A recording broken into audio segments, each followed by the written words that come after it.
रमा, काय माई? चल चल माझ्याबरोबर.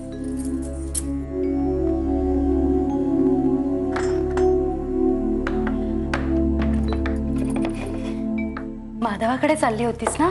हो, स्वतः यावेळी माझा अभ्यास घेतात ना.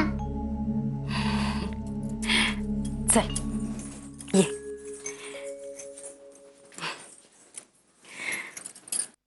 रमे, हे बघ रमे, मी आत्ता तुझ्याशी जे काही बोलणार आहे ते तुझी आई म्हणून.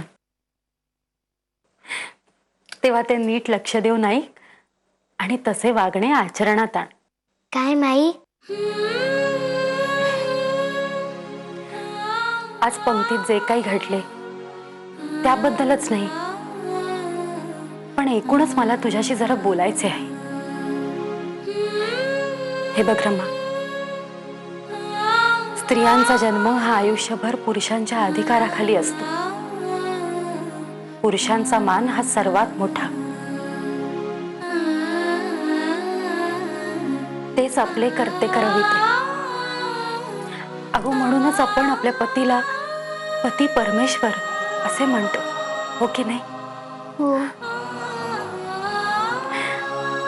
तेव्हा आपल्या पती समोर किंवा घरात कुठेही वावरताना आपण आपली मर्यादा ठेवावी. पुरुषांसमोर असे मोठमोठ्याने बोलणे, मोठ्याने हसणे, नाचणे, बागडणे हे सगळे बरे नव्हे. माधवासमोर तू मोठमोठ्याने हसतेस, मोठ्याने बोलतेस. अगं मी तर पाहिले की तू आनंदाने गिरक्याही घेत होतीस. हे असले वागणे बरे नव्हे हो. तुला आता तुझा हुडपणा कमी करावयास हवा. आता हळूहळू तुला गृहिणी व्हावयास हवे, कळले? हो. तसे तुला शिकावे लागेल. अगो आमच्या नंतर या घराचा भार तुलाच व्हावयाचा आहे, हो की नाही?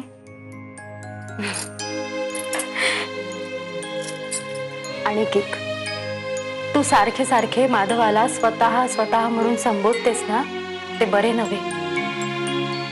इतरांशी बोलताना माधवाचा उल्लेख स्वतः म्हणून करणे ठीक आहे, पण त्याच्या समोर नको हो. आणखी नाही, आता तुला घरातल्या कामकाजावरही लक्ष द्यावयास हवे. असे खेळण्याचे दिवस आता संपले. आता जबाबदारीचे दिवस सुरू झालेत, बरे का सुनबाई? माधवाच्या समाधानासाठी थोडे थोडे शिकणे, अभ्यास करणे हे सगळे ठीक आहे, पण आपल्या बायकांचा जन्म हा पुस्तकात रमण्यासाठी नाही, तर स्वयंपाकघरात रमण्यासाठी आहे, हे ध्यानात असू दे. हळूहळू जमेल तुला, मी शिकवे.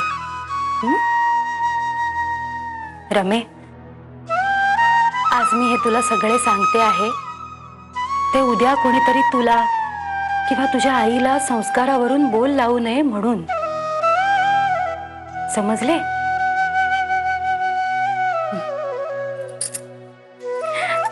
सगळेच असे एकत्र नाही जमायचे हो, पण मी जे शिक्षण देते ना ते जास्त महत्वाचे, माधवाच्या पुस्तकांपेक्षा सुद्धा. अगो माधवाच्या पुस्तकाने फक्त बाहेरचे जग टिकेल, पण मी दिलेल्या शिक्षणामुळे आपले हे घर टिकेल, हे ध्यानात असू दे.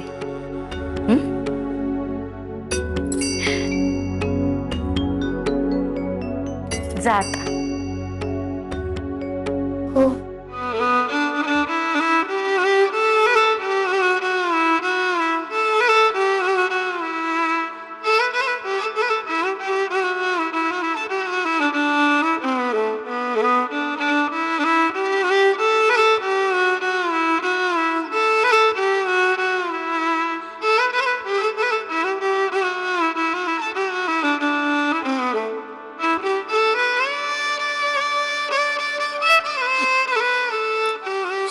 चुकलेच माझे.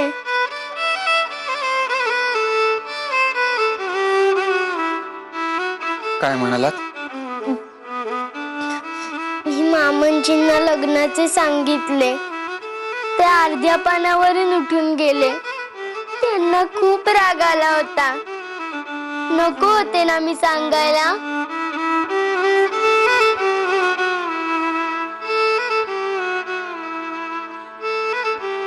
रमाबाई, तुमचे काहीही चुकलेले नाही. तुम्ही फक्त विचारलेल्या प्रश्नाचे उत्तर दिलेत. खरे खरे आणि तुम्ही योग्यच केले. आता त्यांनी प्रश्न विचारण्यासाठी जेवणाचीच वेळ निवडली, त्यात तुम्ही तरी काय करणार? मामांजींना राग का आला?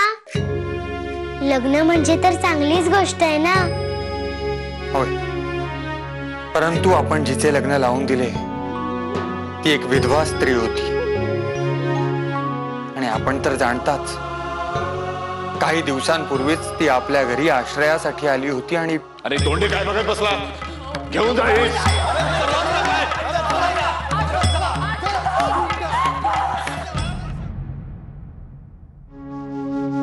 पण मामांजी तिला. रमा, हे पहा, घाबरू नका. या विषयातील आपली भीती जावी आणि हळूहळू सारे समजावे म्हणूनच आम्ही आपल्याला मुद्दाम घेऊन गेलो होतो. तेव्हा मुद्दा असा की विधवांनी दुसरा विवाह करून नवीन संसार थाटावा, या गोष्टीत अनेक जणांचा विरोध आहे.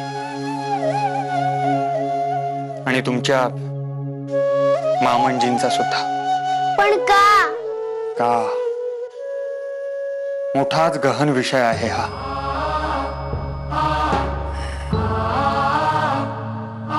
तुम्हाला समजेल अशा भाषेतच सांगण्याचा प्रयत्न करतो.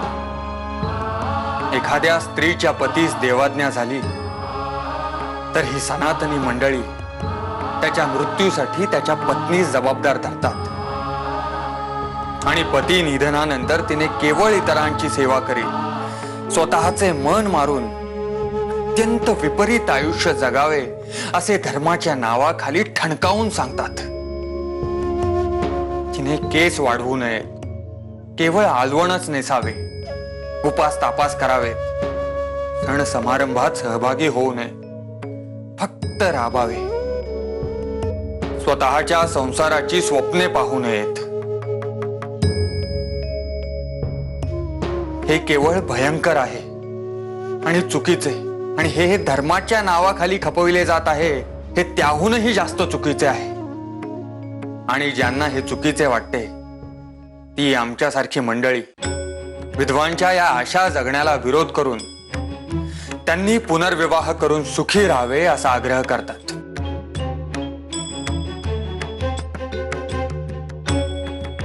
अर्थात स्वेच्छेने, बळजोरीने नव्हे. आणि रमाबाई, आपण ज्या लग्नास गेलो होतो तेथे हजर असलेली सारी मंडळी याच विचारांची होती.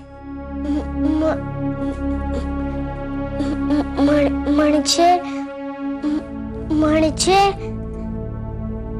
आपल्या दुर्गा अक्काचे सुद्धा असेच लग्न. रमा,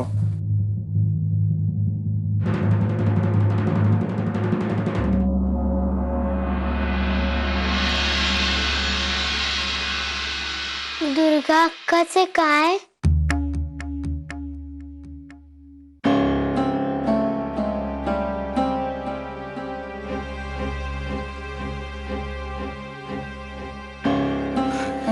नाही का हो रावजी दादा?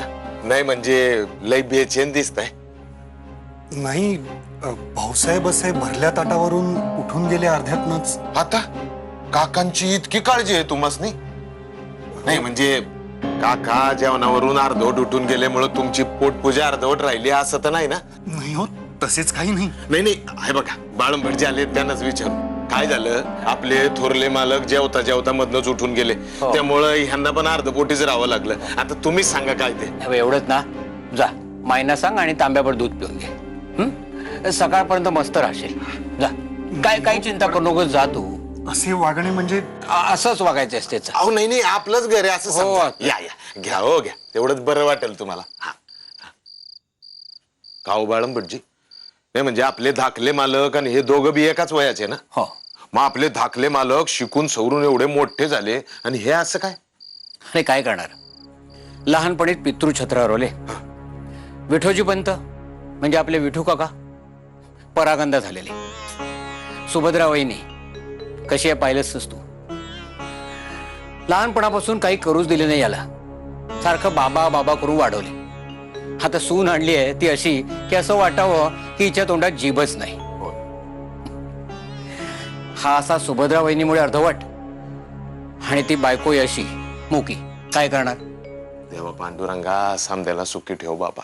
मला आज तुमचे भाषण खूप आवडले. माझे स्वतःशी लग्न झाले हे किती छान झाले ना.